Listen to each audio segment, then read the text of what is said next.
जय स्वामिनारायण विद्यार्थी मित्रों, लास्ट जो डिस्कशन करता था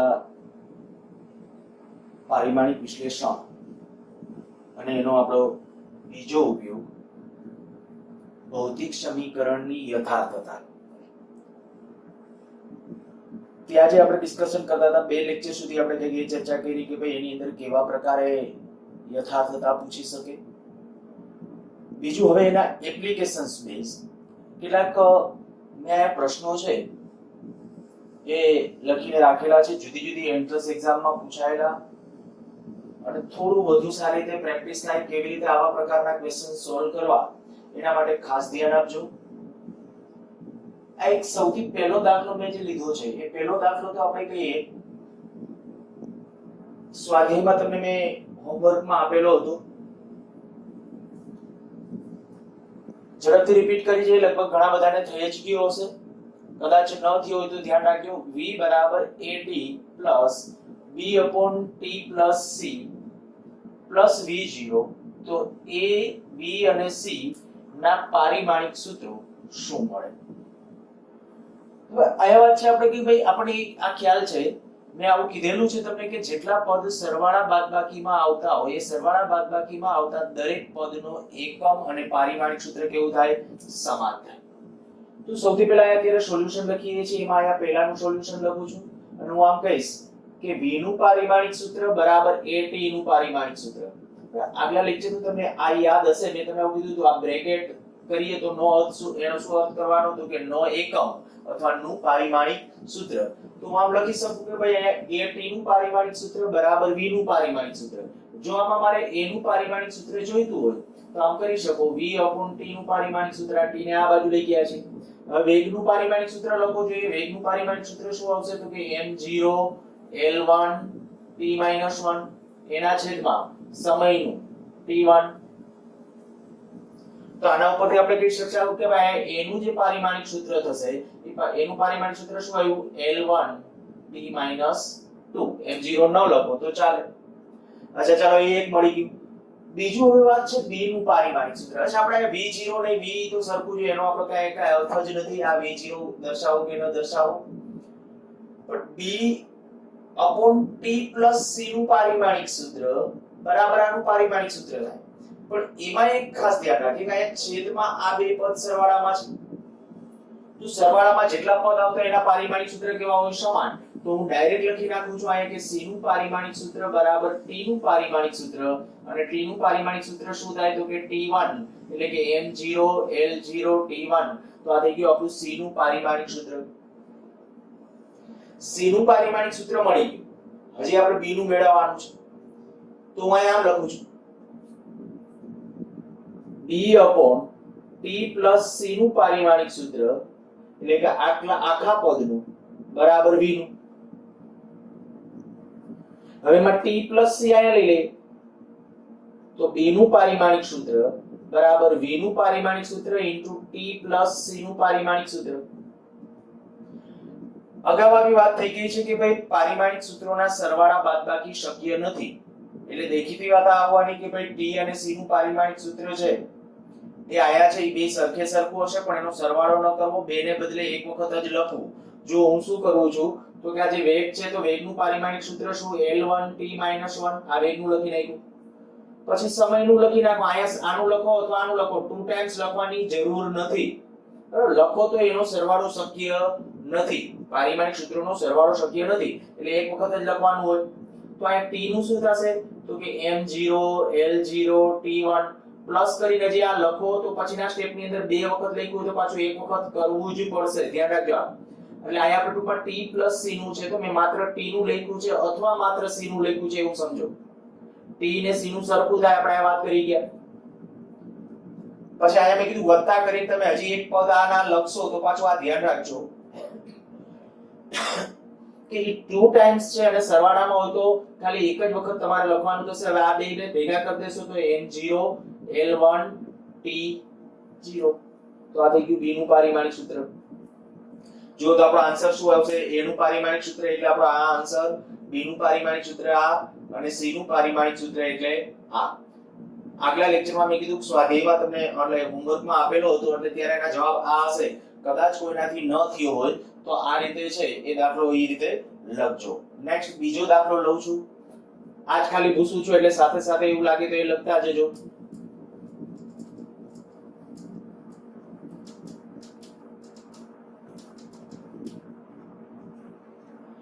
બીજો દાખલો જુઓ. x of t બરાબર v0 upon alpha 1 minus e raised to minus alpha t, જ્યાં v0 અચળાંક છે, alpha એ ધન છે, તો v0 અને alpha ના પારિમાણિક સૂત્ર પૂછાયેલો પ્રશ્ન છે. આમાં પૂછે ત્યારે આવા પ્રકારના ક્વેશ્ચન પૂછાય. હવે જો અગાઉ કીધું છે બધું ફંડામેન્ટલ તમને યાદ હોય, હું એના સોલ્યુશન ની અંદર પહેલા તો એકવાર સૂત્ર લખું છું. x of t એટલે x એ t નું વિધેય છે. આ t નામની રાશિ કોઈ ગુણાકારમાં નથી. આ x of t સફિક્સ માં લખ્યું કહેવાય. જ્યારે લખો ત્યારે એને સફિક્સ માં લખેલું છે બરાબર v0 upon alpha 1 minus e raised to minus alpha t. સૂત્ર આપણું આ છે. હવે આપણને આ ખબર છે, મેં આગલા લેક્ચર વખતે શરૂઆતમાં નિયમો તમને લખી દીધા હતા.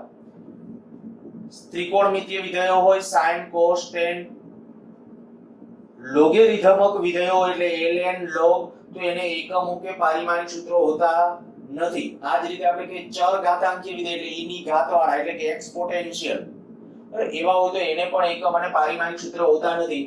તો પહેલી વાત તો આપણે આટલી ક્લિયર થઈ ગઈ કે ભાઈ આ e raised to minus alpha t એટલે હું અહીં લખું સૌથી પહેલું સોલ્યુશન અંદર e raised to minus alpha t, આનું આપણે એકમ કે પારિમાણિક સૂત્ર લખવું હોય શું m0 l0 t0.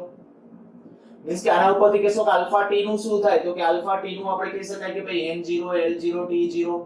વળી આવું કોઈ નો વિચારતા અહીંયા માઈનસ છે તો માઈનસ કેમ ન લખ્યા. માત્ર આપણે જે ભૌતિક રાશિઓ છે એ ભૌતિક રાશિઓ જ લખવાની હોય.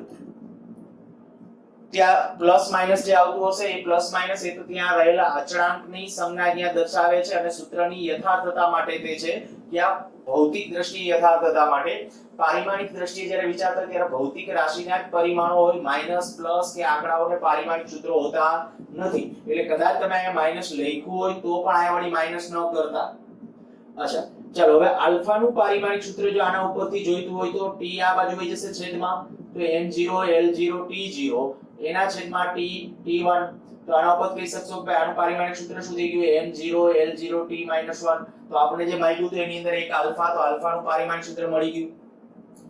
હજી v0, તો v0 નું પારિમાણિક સૂત્ર એટલે શું, તો કે હું એમ કહી શકું કે ભાઈ આ એકમ રહિત છે, આખું પદ એકમ રહિત છે, બરાબર. એટલે આ પદ એકમ રહિત, આ બેના તો સરખા જ, એક છે એકમ રહિત હોય જ. તો આ અને આનું પારિમાણિક સૂત્ર સરખું થવું જોઈએ. એટલે માટે લખું કે v0 upon alpha નું પારિમાણિક સૂત્ર બરાબર x નું પારિમાણિક સૂત્ર. શું લખ્યું છે, મેં કીધું આ તો એકમ રહિત છે, તો એનો અર્થ એવો થાય કે ભાઈ આનો જે એકમ થાય ઈ જ એકમ આનો થશે x of t નો. તો આના ઉપરથી આપણે લખી શકશું v0 બરાબર alpha into x, alpha નું પારિમાણિક સૂત્ર into x નું પારિમાણિક સૂત્ર કે એના v0 ના પારિમાણિક સૂત્ર બરાબર. તો હવે આલ્ફા નું પારિમાણિક સૂત્ર શું છે, તો કે આલ્ફા નું પારિમાણિક સૂત્ર છે m0 l0 t - 1 x. x અહીંયા શું કીધું છે જુઓ, તો x ઈ સ્થાનાંતર અથવા અંતર. અહીંયા એક આ તમને આપી દઉં છું કે જ્યાં x એ અંતર છે. બીજી કોઈ રાશિ આપી તો બીજી લેવાની, પણ x જનરલી સ્થાનાંતર માટે હોય એટલે x સ્થાનાંતર. તો સ્થાનાંતરનું પારિમાણિક સૂત્ર શું થાય m0 l1 t0. તો આના ઉપરથી શું થશે, તો કે m0 l1 t - 1 આ થઈ ગયું આપણા માટે કહી શકાય v0 નું પારિમાણિક સૂત્ર. સમજાઈ ગયું હશે? ન સમજાણું હોય તો હજી ફરીથી ખાસ જોજો. મેં હમણાં કીધું એ એક્સપોટેન્શિયલ કોઈ પણ વિધેયો એટલે e ની ઘાત વાળા હોય એ એક્સપોટેન્શિયલ વિધેયો પણ કહેવાય. આ બેનો અર્થ e ની ઘાતમાં લખવો છે કે આપણે મેં ઇક્વેશન એક લાસ્ટ માં ગણશું ત્યારે આ જે લખ્યું exp એને એક્સપોટેન્શિયલ બોલાય. આનો અર્થ એ થાય e ની ઘાતમાં આ પદ છે, e ની ઘાતમાં આ પદ છે. ઈ પહોંચશું ત્યારે અહીંયા ગણશું. પણ જસ્ટ આ જે ચર ઘાતાંકીય વિધેય કહેવાય એવી રીતે આ એક્સપોટેન્શિયલ પણ ચર ઘાતાંકીય બેનો અર્થ એક જ છે. હું આને આમ લખું તો આ બે એક જ કહેવાય. e raised to minus alpha t ને બદલે આપણે આમ લખીએ બરાબર exp minus alpha t. કદાચ કોઈ જગ્યાએ આવું લખેલું આવે તો ગભરાવાની જરૂર નથી, બેનો અર્થ એક જ. બરાબર, આ એક્સપોટેન્શિયલ minus alpha t અને e raised to minus alpha t આ બેનો અર્થ એક જ થાય. એટલે આયા આપણે કોઈ પારિમાણિક વિશ્લેષણમાં એમાં કોઈ ફેર પડતો નથી. ચાલો લખી નાખજો, પૂછું છું.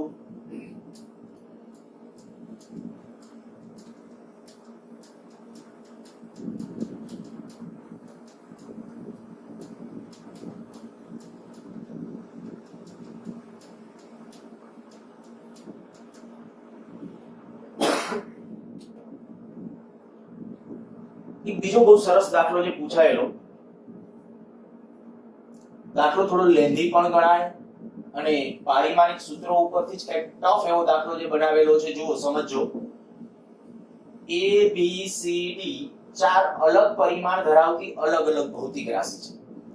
હવે ખરેખર ABCD જે આપણા આલ્ફાબેટ છે, જે આપણી ખરેખર આલ્ફાબેટની સંજ્ઞાઓને એને નામ આપી દીધું ભૌતિક રાશિ. એટલે આપણું મન છે ને પેલા તો એમ કે ABCD તો આપણા માટે પછી જે ઇંગ્લિશની ABCD ના અર્થની અંદર લે એવી રીતે.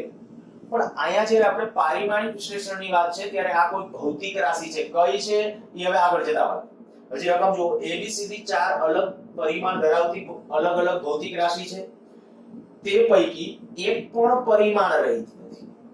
એટલે આ ચારે ચાર જે આપી છે, કંઈક ને કંઈક પરિમાણ તો છે. એકેય રાશિ એવી નથી જેને પારિમાણિક સૂત્ર નથી કે એકમ નથી. એમ વળી AD બરાબર C ln BD યથાર્થ છે.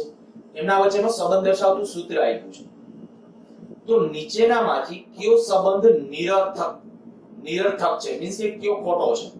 એક કરતા વધુ પણ સંબંધો આ લીધું, કયા સંબંધો નિરર્થક છે? આ ચાર મેં અત્યારે આપ્યા, પછી ઓપ્શનમાં પાછા કેમ કાને આમ લખ્યા 1 2 3 4, પછી ઓપ્શન પહેલો ઓપ્શન આમ લખે કે એ પહેલું બીજું સાચું, બીજું ત્રીજું સાચું. આ રીતે નિરર્થક કીધા હોય તો નિરર્થક ના કરે કે પહેલું બીજું ત્રીજું નિરર્થક છે, પહેલું ત્રીજું નિરર્થક છે. આવા ઓપ્શનો છે તમને આપી શકે. પણ મેં કીધું આ દાખલો છે ખરેખર થોડો ટફ દાખલો ગણાય એવા પ્રકારનો દાખલો છે. ચારે ચાર અલગ અલગ પરિમાણ ધરાવતી ભૌતિક રાશિ અને એમના વચ્ચેનો સંબંધ. જો હું કેવી રીતે ગણું છું, એ આ ત્રીજો દાખલો, એનું હું સૂત્ર લખું છું AD બરાબર C ln BD. આ જે આપણને આપેલું છે એના આધારે તમને એ ખ્યાલ આવી જાય કે ln એટલે કે log.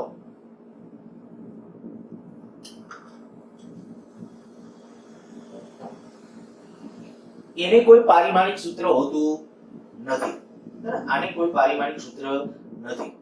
તો હું આવું લખી શકું, log of BD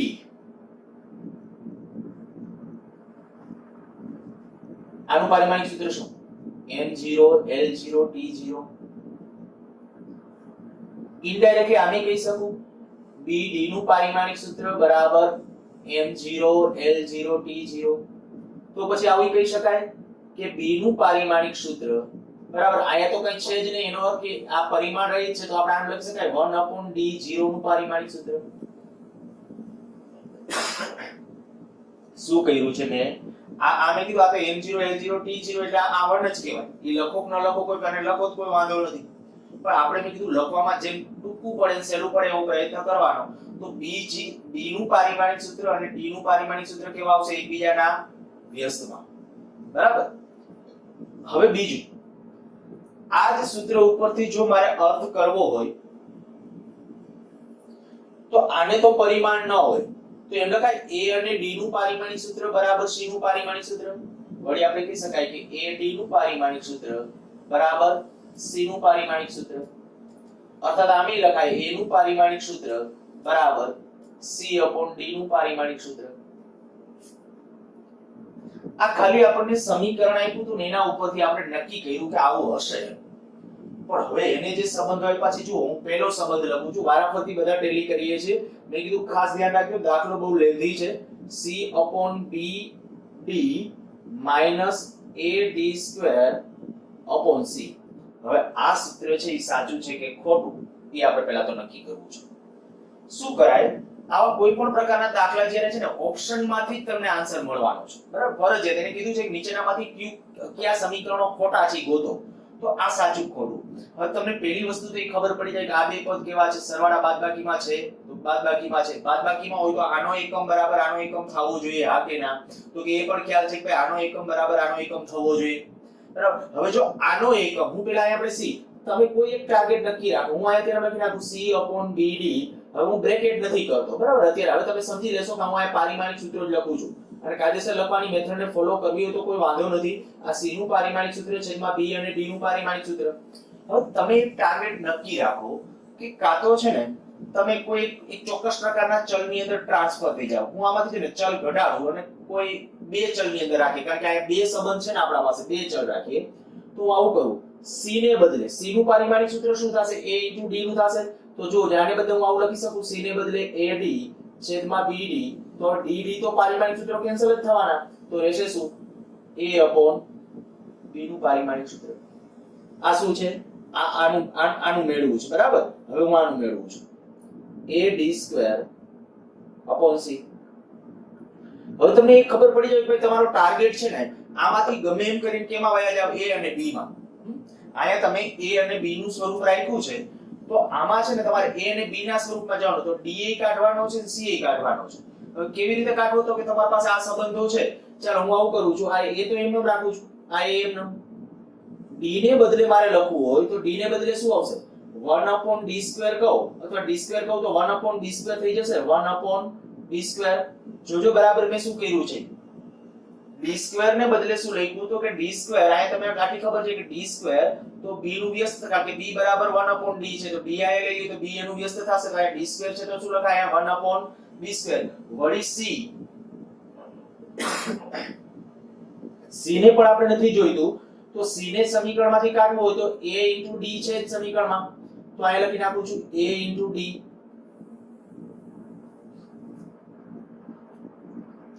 આ a * d into 1/b². હવે જુઓ આમાં a કેન્સલ આઉટ થઈ જશે, a કેન્સલ આઉટ થઈ જશે, પણ હજી d ની જગ્યાએ વેલ્યુ મૂકો, કારણ કે આપણે a અને b ના પદમાં ફરજિયાત જવું છે. તો d બરાબર શું છે? તો d બરાબર છે 1/b. જો d બરાબર અહીંયા a કેન્સલ કરો, 1/ પાછો આ d ને બદલે મૂકું છું 1/b into આયા b² હતા, તો આ પરિણામ શું આવ્યું? 1/b. આવું મળ્યું. તો પહેલી વસ્તુ ખબર પડી ગઈ કે આનું જેવું આવ્યું ને એવું ન આવ્યું. જુઓ આવા આપે ત્યારે આ જ રીતે કરજો. હા, આ સાદુ રૂપમાં તમે જેટલું ટૂંકું કરી શકો એટલું ઓકે. આ તો અત્યારે પહેલો દાખલો છે એટલે મારે ફરજિયાત રીતે તમને સ્ટેપ બધા લખી દેવા પડે, એટલે લખી દઉં છું. બાકી તમે જેટલું બને એટલું આમાં ટૂંકું કરો, સાદું રૂપ એઝ ઇટ ઇઝ. પણ આ મેથડ પ્રમાણમાં ઈઝી અને સહેલી રહેશે. ઓપ્શનને પકડી અને એના ઉપરથી જોતા જાઓ કે ભાઈ આનું જે પારિમાણિક સૂત્ર છે આનું થવું જોઈએ. એટલે મેં શું કર્યું કે આ C/BD નું જે હતું એને A અને B માં ટ્રાન્સફર કર્યા. તો આને આખા પદને A અને B ને માં ટ્રાન્સફર કરવાની ટ્રાય કરી, તો ખબર પડી કે આમાં તો A તો રહેતો જ નથી. એનો અર્થ કે આ પહેલું સમીકરણ આ જે છે એ ખોટું છે, બરાબર. આ સાચું નથી. ચાલો બીજો ઓપ્શન લઉં છું, B. જે B ઓપ્શન છે એ આવો લખ્યો છે A² - B² C². તો આ હું એમ કહીશ કે ભાઈ આ તો A² છે. હવે આના બરાબર જો A² જેવું સાબિત થઈ જાય, આ A² એટલે A², એના બરાબર કઈ બીજું પ્રૂવ કરવાની જરૂર નથી, બરાબર. આ A² એટલે A² જ છે, એના માટે કઈ લખો કે ન લખો કોઈ ફેર નથી પડતો. પણ આ જુઓ B² C². તો આને કાઢો, શેમાં ટ્રાન્સફર થવાનું છે? A અને B માં. તમારો ટાર્ગેટ આ જ રાખવાનો, A અને B માં ચાલે કોઈ પણ રીતે. તો આ B છે એની યાર વાંધો નહીં. ચાલો C ને બદલે કિંમત મૂકો. તો C ને બદલે શું? C ને બદલે હું કિંમત મૂકું છું તો B². C ને બદલે શું છે? જુઓ C ને બદલે A² D². C છે તો AD, તો આ લખું A² D². હજી પાછું D ને કાઢો, કારણ કે આપણે AB માં ચાલે. તો D ને કાઢવું હોય તો કે જો D ને કાઢવું હોય તો D બરાબર આપણા પાસે શું હતું? D બરાબર 1/b. તો આને બદલે જ્યારે 1/b² લખશો, 1/b² જો કેન્સલ થઈ જશે, 1/b². અહીંયા જ્યારે લખશો D ને બદલે આ D છે, આ D². તો D ને બદલે 1/b² લખશો એટલે b² કેન્સલ થઈ જશે. આ લખી નાખું, ચાલો B² A² 1/b² અને b² કેન્સલ, તો A². તો જો આયા A² હતું, આ A² જ હતું, અને આયા જે આવી ગયું A² પૂરું થઈ ગયું, એનો અર્થ કે આ યથાર્થ છે, બરાબર. આ ખોટું છે. બસ આ રીતે ટેલી કરતું જવાનું. હવે મારી પહેલા કદાચ તમે C ને D ટેલી કરી લ્યો. ચાલો પછી આયા જુઓ, આ ભૂસી નાખું છું પહેલા.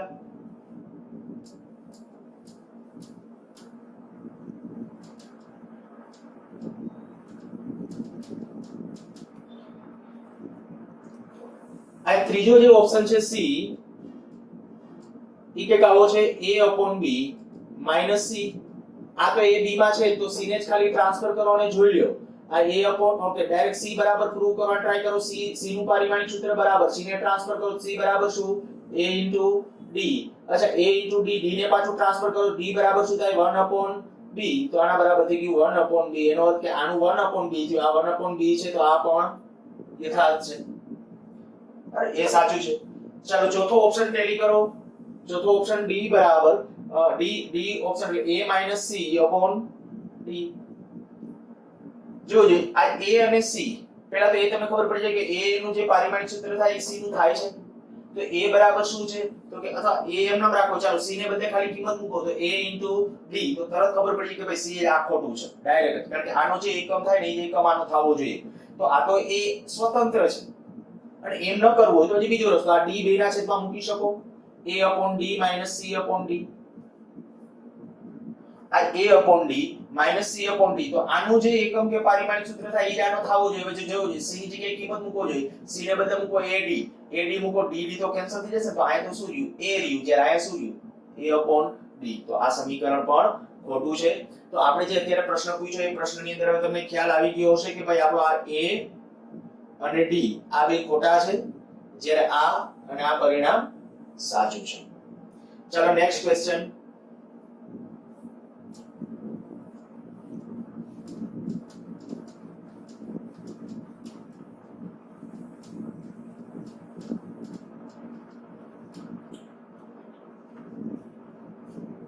g ગુરુત્વાકર્ષણનો અચળાંક, h પ્લાન્કનો અચળાંક, c પ્રકાશની ઝડપ, તો કયા પદને સમયનું પરિમાણ છે? આ પ્રશ્ન પણ પૂછાયેલો છે. આમાંથી કેને સમયનું એટલે કે સમયનું પારિમાણિક સૂત્ર કેનું છે? આવા પ્રશ્નો પણ પૂછાય છે. પણ એક આ તમને આ કહી દઉં કે ખરેખર તો આવા પ્રકારના જે ક્વેશ્ચન છે ને રિયલમાં અત્યારે તમે કોઈ પણ રેફરન્સ બુક લઈને સોલ્વ કરવા બેસશો તો ઘણા બધાના પારિમાણિક સૂત્ર તમને એવા ફીલ થશે કે આના પારિમાણિક સૂત્રો ક્યાં ગોતવા જવા. કારણ કે આ અચ્છા તમે એક સાદી ભાષામાં કહી દો તો એમ કહેવાય કે આ ચક્ર છે ને 2 વર્ષ સુધી ચાલવાનું છે તમારા માટે 2 વર્ષ સુધી. કારણ કે આયા જે આ બધી ભૌતિક રાશિઓ, હજી તો મેં તમને ભૌતિક રાશિઓ આપણે અથવા તમે આગલા વર્ષના પૂછાયેલા ક્વેશ્ચન લેશો ને તો એની અંદર તમને કેટલી એવી ભૌતિક રાશિ મળશે. ટોર્ક છે, જડત્વની ચાર્ટ માત્રા છે, કોણીય વેગમાન છે, મોમેન્ટમ, કેટલાય પ્રકારની બધી ભૌતિક રાશિઓ આવશે. હવે ઓલરેડી ભૌતિક રાશિઓ તમે મને પૂછો તો મને પારિમાણિક સૂત્રો આવડે. 12મા ધોરણનો કોઈ વિદ્યાર્થી હશે, સારો સ્ટુડન્ટ હોય અને બધી પારિમાણિક સૂત્રો એ દરેકે દરેકનું પારિમાણિક સૂત્ર તરત ફટાફટ બનાવીને આપી દેશે કારણ કે એને સૂત્ર ખબર હોય. જે મેં તમને આગલા લેક્ચરમાં હોમવર્કમાં એક આપ્યું હતું સૂત્ર, દાખલા તરીકે આ તમને કહું, આમાં જો g નો અચળ આ g એ ગુરુત્વાકર્ષણનો અચળાંક, તો મેં તમને એક સમીકરણ લખી દીધું. તમને આ ખ્યાલ છે મેં આના ઉપરથી પૂછ્યું તો f બરાબર g m1 m2 r2. આગલા લેક્ચરની વાત કરું છું. f બરાબર g m1 m2 r2. એમાં મેં g નું પારિમાણિક સૂત્ર પૂછ્યું હતું. બરાબર, તો તમને જો આ સૂત્ર આપી દઉં તો ઓલરેડી તમારા પાસે હવે આનું મળી જાય. g નું પારિમાણિક સૂત્ર આ કેટલા મળી જ ગયો હશે. ન મળ્યું હોય તો જોઈ લો, અત્યારે હું મેળવી દઉં છું. આ g નું પારિમાણિક સૂત્ર બરાબર શું થાય? f નું પારિમાણિક સૂત્ર r2 નું પારિમાણિક સૂત્ર છેદમાં m1 m2 નું પારિમાણિક સૂત્ર. આ જે કીધું g નું પારિમાણિક સૂત્ર બરાબર આવું થશે. અચ્છા, તો f એટલે બળ નું શું થાય? m1 l1 t - 2. આ r એટલે અંતર નું શું થાય? l, તો l2. આ kg એટલે m માસ. આનું m1 આનું m1 તો m2 કરી નાખું છું. આનું m1 આનું m1 બરાબર. એ m શું છે? દળ છે, એવું મેં લખી દીધું હતું ત્યારે આ સૂત્રની અંદર. તો આના ઉપરથી તમે કહી શકશો કે આનું પારિમાણિક સૂત્ર શું થયું? m - 1 l3 t - 2. તો જો આ પારિમાણિક સૂત્ર તમને મળી ગયું. ભાઈ આ g નું પારિમાણિક સૂત્ર, હવે વિચાર કરો જોઈએ અત્યારે તમને જો આ સૂત્ર ન આવડતું હોય તો આ g નું પારિમાણિક સૂત્ર મેળવતા આવડે નહીં. પણ આ સૂત્ર તમને આવડી જ જવાનું છે. આ નહીં આવડતું તો કારણ કે આવડું 11th 12th પૂરું થશે ત્યાં સુધીમાં આવા જેટલા સૂત્રો આવશે આ બધા સૂત્રો એના ઉપરથી જ તમારે પારિમાણિક સૂત્રો મેળવવાના છે. એટલે ત્યાં સુધી એટલે હું ખાસ કહું છું કે આ ચેપ્ટર ખરેખર તો રિયલમાં તમારા માટે 2 વર્ષ સુધી ચાલવાનું છે. અને આપણે અત્યારે જ્યારે પરીક્ષાઓ દરમિયાન જ્યારે પૂછશું ત્યારે શું કરશું? જે વિચિત્ર રાશિઓ છે જે તમને આ g નું એવું નહીં આપી, કારણ કે g નહીં હવે તમને આવડી જવું જોઈએ. આ સૂત્ર એક યાદ રહી જવું જોઈએ. એ જ રીતે મેં તમને એક બીજું જો h એટલે પ્લાન્કનો અચળાંક, તો E બરાબર hf. આવું સૂત્ર એ લગભગ આગલા લેક્ચરમાં જ આપ્યું હતું. E બરાબર hf. આગલા લેક્ચરનું હોમવર્ક હતું. E બરાબર hf. એમાં h છે ને એને પ્લાન્કનો અચળાંક કહેવાય, એ ભૌતિક રાશિ છે, અને E ઉર્જા છે, f આવૃત્તિ છે, એ લખી દીધું ત્યારે. તો આના ઉપરથી હું એમ કહું ભાઈ h નું પારિમાણિક સૂત્ર જો તમારે જોઈતું હોય તો h નું પારિમાણિક સૂત્ર શું થશે? E નું પારિમાણિક સૂત્ર છેદમાં f નું, E ના છેદમાં f નું. હવે E એટલે ઉર્જા, ઉર્જાનું શું થાય? 122 m1 L2 T-2 એના છેદમાં આવૃત્તિનું, આવૃત્તિ એટલે T-1. તો આ શું થઈ ગયું જુઓ, m1 L2 T-1, કારણ કે આ -2 ઘાત હતી, -1 ઘાત છે, તો એ કેન્સલ થશે, -1 ને -1 ઘાત રહેશે. તો આ થઈ ગયું પ્લાન્કના અચળાંકનું પારિમાણિક સૂત્ર. હવે આટલું મળી જાય પછી હજી જો c પ્રકાશની ઝડપ, તો એ તો ઝડપનું તો ખબર છે, મીટર પર સેકન્ડ. તો કયા પદને સમયનું પરિમાણ છે? એટલે વારાફરતી ટેલી કરતું જવું પડે. આપણે વારાફરતી એકાદ બે હું ટેલી કરતો જાઉં. દાખલા તરીકે પહેલો ઓપ્શન લઉં. પહેલો ઓપ્શન શું છે? પહેલો ઓપ્શન આવો છે √h c ની 5 g. હવે h, તો h નું પારિમાણિક સૂત્ર શું? આ જે છે વર્ગમૂળ છે ને 1/2 ઘાત કરી નાખું છું પછી. h નું પારિમાણિક સૂત્ર આ છે m1 L2 T-1. c નું શું પ્રકાશના વેગનું? તો કે L1 T-1, L5 T-5. શું કામ કર્યું? 5 ઘાત છે એટલે, બરાબર. એના છેદમાં g નું પારિમાણિક સૂત્ર તો m-1 L3 T-2, અને આના ઉપર પાછી 1/2 ઘાત, કારણ કે આ વર્ગમૂળ હતું. હવે શું કર્યું જુઓ, આ m વાળા પદ કેટલા? તો આ m ની કેટલી ઘાત થશે? જુઓ, m ની 2 ઘાત. આ માઈનસ થી અંશમાં જશે. l ની 2 ઘાત છે, 5 ઘાત આ, l ની 2 ઘાત, l ની 5 ઘાત એટલે 7 ઘાત, એમાંથી 3 ઘાત બાદ કરો તો l ની 4 ઘાત. t ની -1 -5 એટલે -6, એમાંથી -2 કાપી નાખો તો t ની -4 ઘાત, અને એના ઉપર 1/2 ઘાત. તો આ બધાને 1/2 ઘાત આપી દેશો, શું રહેશે? m1 L2 T-2. જો જોઈએ આ આપણે જે કીધું શેનું પરિમાણ ગોતવાનું? સમયનું. તો આ સમયનું પારિમાણિક સૂત્ર છે, તમારો જવાબ હશે ના, સમયનું નથી. તો આ પહેલો ઓપ્શન ખોટો છે. આવી રીતે બીજું, ત્રીજું, ચોથું આ બધા ચેક કરી શકો જાતે, બરાબર. એકાદું ચાલો હું ચેક કરી દઉં હજી.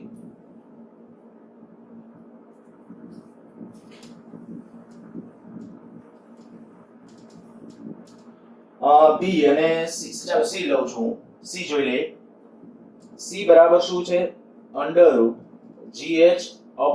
c ની 5 ઘાત. તો આયા શું થશે? g, g નું પારિમાણિક સૂત્ર g કેટલું હતું? m-1 L3 T-2, h પ્લાન્કનો અચળાંક, પ્લાન્કના અચળાંકનું પારિમાણિક સૂત્ર m1 L2 T-1 એના છેદમાં c ની 5 ઘાતનું, તો પ્રકાશનો વેગ એટલે L1 T1, પણ આ 5 ઘાત છે એટલે આવી રીતે, અને એની ઉપર 1/2 ઘાત. હવે જુઓ m ની કેટલી ઘાત? તો કે m ની આ 0 ઘાત, આ m ની 0 ઘાત, l ની કેટલી? l ની 3 ઘાત, l ની 2 ઘાત, 5 ઘાત, અને l ની 5 ઘાત છેદમાં એટલે l ની 0 ઘાત. t ની કેટલી ઘાત? t ની -2 ઘાત, t ની -1 એટલે t ની -3 ઘાત થયું. t ની -3 ઘાત આ અંશમાં આવશે એટલે પ્લસ થઈ જશે, તો t ની 2 ઘાત વધશે, એના ઉપર 1/2. તો તમને આ ખબર પડી કે ભાઈ આ શું આવશે? t, મીન્સ કે આ ઓપ્શન આપણો સાચો છે. આને સમયનું પરિમાણ છે.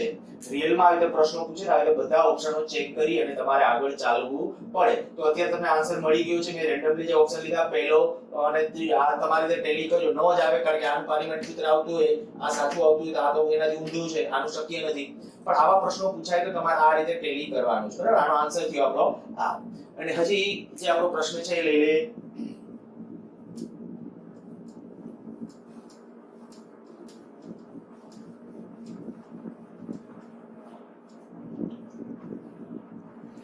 બળ F બરાબર, આ સમીકરણ લખી નાખું છું. બળ F બરાબર alpha beta x potential minus x square upon alpha k t.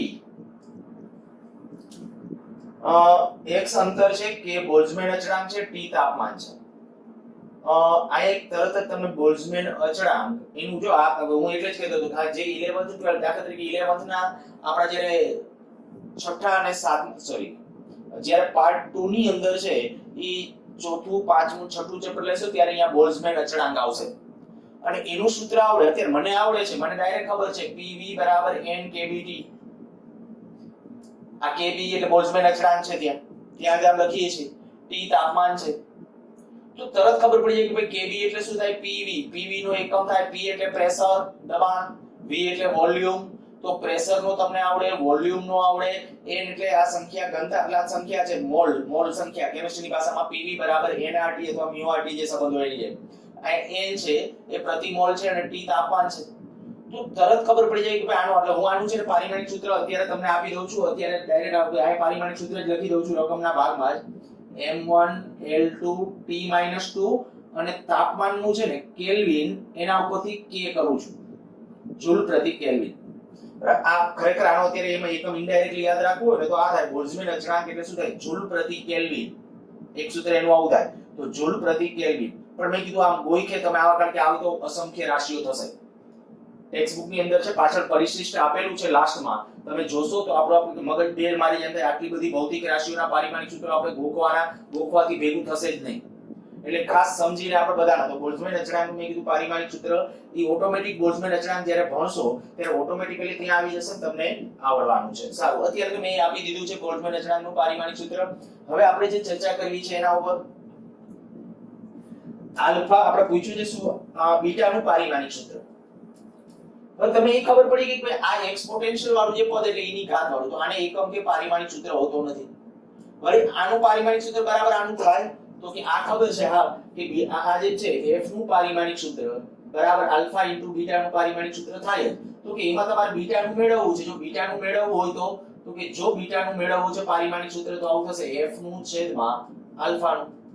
હવે f એટલે તો બળ કીધું છે, f છે એ બળ છે, આલ્ફા એ કોઈ અચળાંક છે. હવે આલ્ફા નું તો કઈ આપ્યું નથી, તો કે આલ્ફા નું છે ને તમને આના ઉપરથી પારિમાણિક સૂત્ર મળવું જોઈએ, આના ઉપર. તો પેલા એ મેળવો, આલ્ફા નું પેલા મેળવું છે, આ એનો માં ત્યારે રાખી દઈએ. આના ઉપરથી તો આપણે આ કઈ આ પદ x² આલ્ફા k t, આનું પારિમાણિક સૂત્ર શું થાય? m0 l0 t0. હવે આ તો આવડી જવું જોઈએ, શું કામ m0 l0 t0? એક્સપોટેન્શિયલ વાળા કોઈ પણ પદ હોય તો એને એકમ કે પારિમાણિક સૂત્ર હોતું નથી. અચ્છા ચાલો, હવે બધાના આપણે પારિમાણિક સૂત્ર મૂકી અને ખાલી k ને એક ને ઓલી બાજુ લઈ જાઉં છું, તો k નું પારિમાણિક સૂત્ર બરાબર આમ રહેશે. આ k ને આ બાજુ લઈ જાવ સમજો, આ તો આ બાજુ લ્યો કે ન લ્યો કોઈ ફેર ન પડે, તો x² છેદમાં આલ્ફા, સોરી આપણે જે મેળવવાનું છે ને એ આલ્ફા નું મેળવવાનું છે, તો આલ્ફા ને લઈ જઈએ, આલ્ફા ક્યાં લઈ જઈએ છીએ અને kt, આ k * t. હવે બધાના પારિમાણિક સૂત્ર મૂકી દો. x શું છે? તો કે x એટલે અંતર. ચલો અંતરનું પારિમાણિક સૂત્ર શું આવશે? l.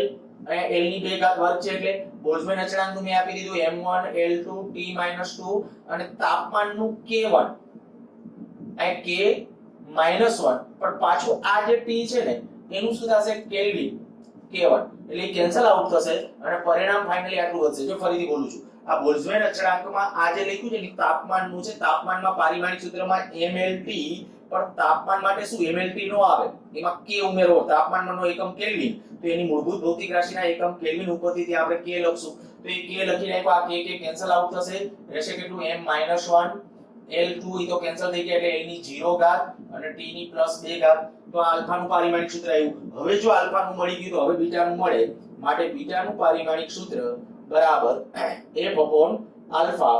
તો f એટલે m1 l2, સોરી આના ઉપરથી લખું છું, આ m1 l1 t-2, આલ્ફા નું શું? m - 1 l0 t2. જો શું થઈ જશે? આ m કેટલી ઘાત થઈ જશે? m ની 2 ઘાત, આ માઈનસ છે અંશમાં જશે એટલે પ્લસ, આ l ની 1 ઘાત અને t ની -4 ઘાત. તો આ થઈ જશે બીટાનું પારિમાણિક સૂત્ર. આ કોઈ પણ તમને પૂછે ગમે જોજો સમીકરણો હશે, બીજું કઈ નવીન કાઈ નહીં, થોડુંક સાદું આવડવું જોઈએ એમાં. પછી હવે આ નવું લાગવું જોઈએ તમને, એમ થાય કે આમ થોડીક સ્પીડ આયા રાખી કે ઘાતને છે ઝડપથી આડાવડી ટ્રાન્સફોર્મેશન, તો એ તો આવડવું જોઈએ બરાબર. નહીતર વિડિયો છે એને પાછો ફરીથી રીટેક કરી લેજો અને જોઈ લેજો આ બધા દાખલાઓ. આ એક દાખલો છે પાછો તમારા ઉપર છોડું છું, આરામથી સાવ સિમ્પલ પૂછાયેલો છે. x = at + bt², તો b નો એકમ શું થશે? ખાલી આવો પૂછાયેલો ક્વેશ્ચન છે, તો આનો એકમ બરાબર આનો એકમ એવું કરશો એટલે મળી જશે. x મીટરમાં છે એટલે કે આ અંતર છે અને t છે એ સમય છે. સારું, બાકી આવતા લેક્ચર